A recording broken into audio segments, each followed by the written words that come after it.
రిషి పద.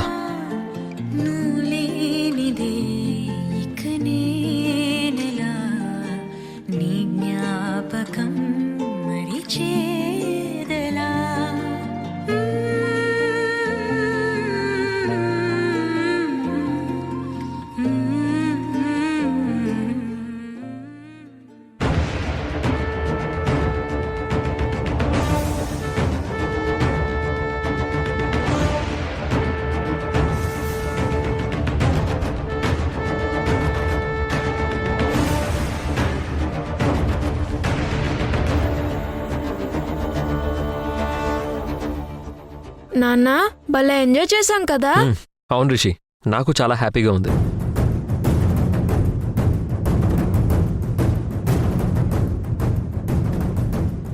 ఏంటమ్మా అందరూ కోపంగా ఉన్నారేంటి? ఎందుకలా? నీ గురించేరా. ఇక నువ్వు ఈ ఇంట్లోకి రావాల్సిన అవసరం లేదు, దాని దగ్గరికే వెళ్ళిపో. నేను సింధుతో కలిసి రెస్టారెంట్కి వెళ్ళాను, అదే కదా మీ కోపానికి కారణం? నేను, సింధు, రిషి, శశి నలుగురం డిన్నర్ కూడా చేసొచ్చామమ్మా. అయితే ఇప్పుడేంటి?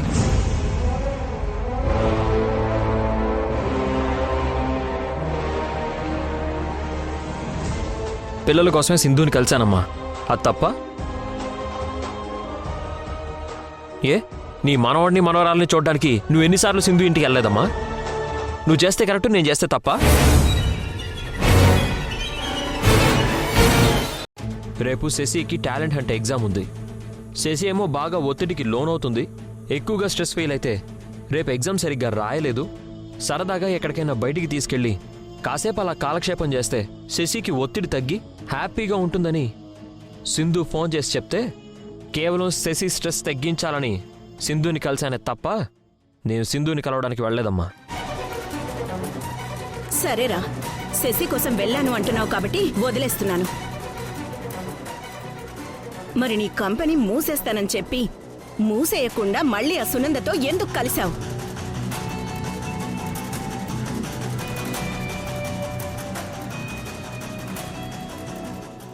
సింధుతో కలిసి మళ్ళీ వర్క్ చేద్దామనుకుంటున్నావా?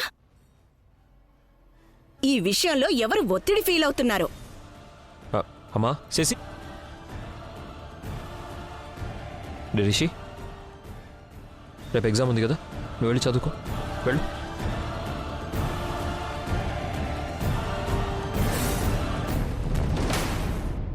మీతో పాటు రెస్టారెంట్కి నన్నెందుకు తీసుకెళ్లేదబ్బే? ఎందుకు ఇలా రాద్ధాంతం చేస్తున్నావు సంధ్య? శశి నన్ను చూడాలనుకుంది, అందుకే నేను వెళ్ళాను. నిన్ను కూడా చూడాలని ఉంది అని చెప్పుంటే నిన్ను కూడా తీసుకెళ్లేవాడిని కదా. అంతేనా? లేకపోతే నేను మీతో పాటు వస్తే మీ ఇద్దరికి అడ్డైపోతానని తీసుకెళ్లేదా? సంధ్య, నీకు నువ్వే అతిగా ఊహించేసుకొని నాకు కోపం తెప్పించుకో. అసలు సునంద నీతో ఏం చెప్పిందిరా? అదా, కంపెనీలో 75% ఇన్వెస్ట్మెంట్ నాదే, 25% ఇన్వెస్ట్మెంట్ నీది. బట్ వచ్చే ప్రాఫిట్లో మాత్రం నీకు నాకు 50-50. ఇలాంటి డీల్ దొరకడం మనకి చాలా లాభం అమ్మా. 25% ఇన్వెస్ట్మెంట్కి 50% ప్రాఫిట్.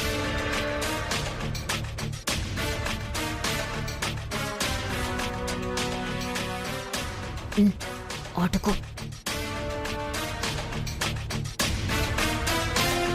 ఏం మాట్లాడుతున్నావురా నువ్వు? మేం పెట్టబోయే కంపెనీలో నువ్వు ఇన్వెస్ట్ చేస్తావని నేను ఇంట్లో ఖాళీ కూర్చున్నాను రా. ఇప్పుడు నువ్వు ఇన్వెస్ట్ చేయకపోతే నీ దృష్టిలో నేను చనిపోయినట్టే.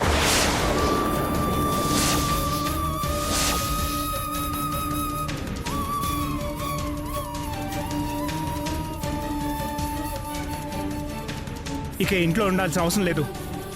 మనందరం మంచి కోసం ఆలోచించే మీ వదిన కొత్తగా ఒక కంపెనీ స్టార్ట్ చేయబోతుందని తెలిసి కూడా మీ వదిన్ని కార్తీక పౌర్ణమి ఫంక్షన్లో నానా మాటలని లేనిపోని నిందలు వేసినా ఆ సింధుతో కలిసి మళ్ళీ వర్క్ చేస్తావా?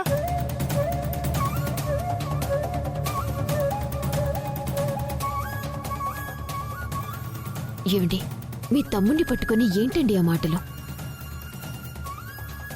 మరిది గారికి ఏది ఇష్టమైతే అదే చేస్తారు, అడగటానికి మనమెవరమండి?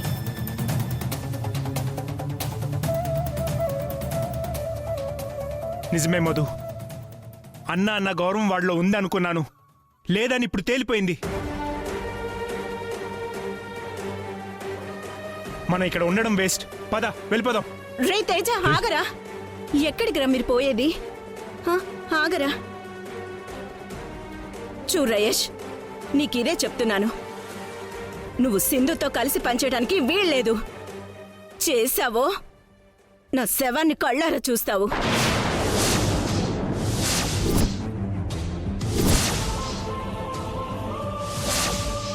అమ్మా,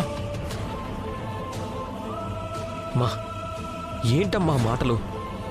నీకు మీ అమ్మ బ్రతికుండాలి అనుకుంటే ఆ సునంద ఇచ్చిన ఆఫర్ వదులుకో.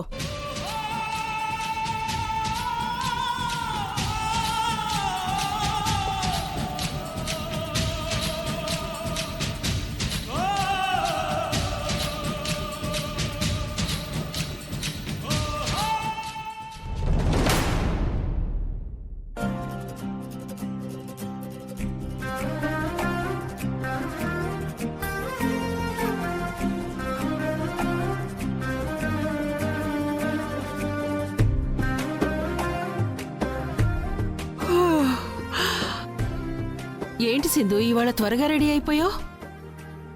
శశికి ఈరోజు టాలెంట్ హంట్ ఎగ్జామ్ ఉందక్క. అదీ కాక ఆఫీస్లో నాకు ఇంపార్టెంట్ వర్క్స్ ఉన్నాయి.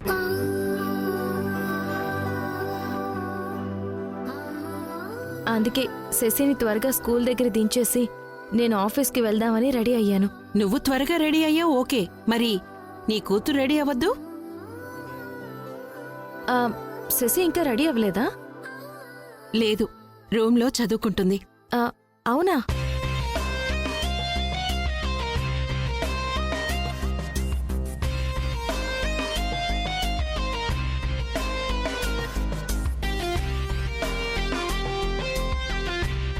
శశి, చదువుకుంది చాలు, టైం అవుతుంది, వెళ్ళి స్నానం చేయి.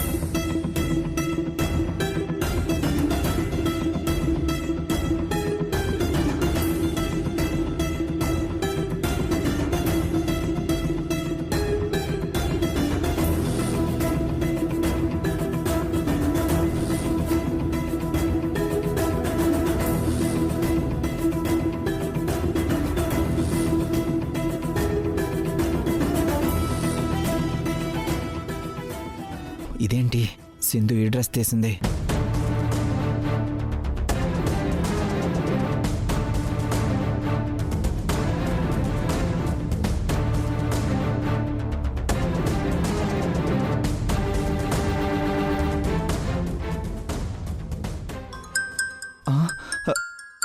ఈమె కరెక్ట్ టైంకి కాల్ చేస్తుంది.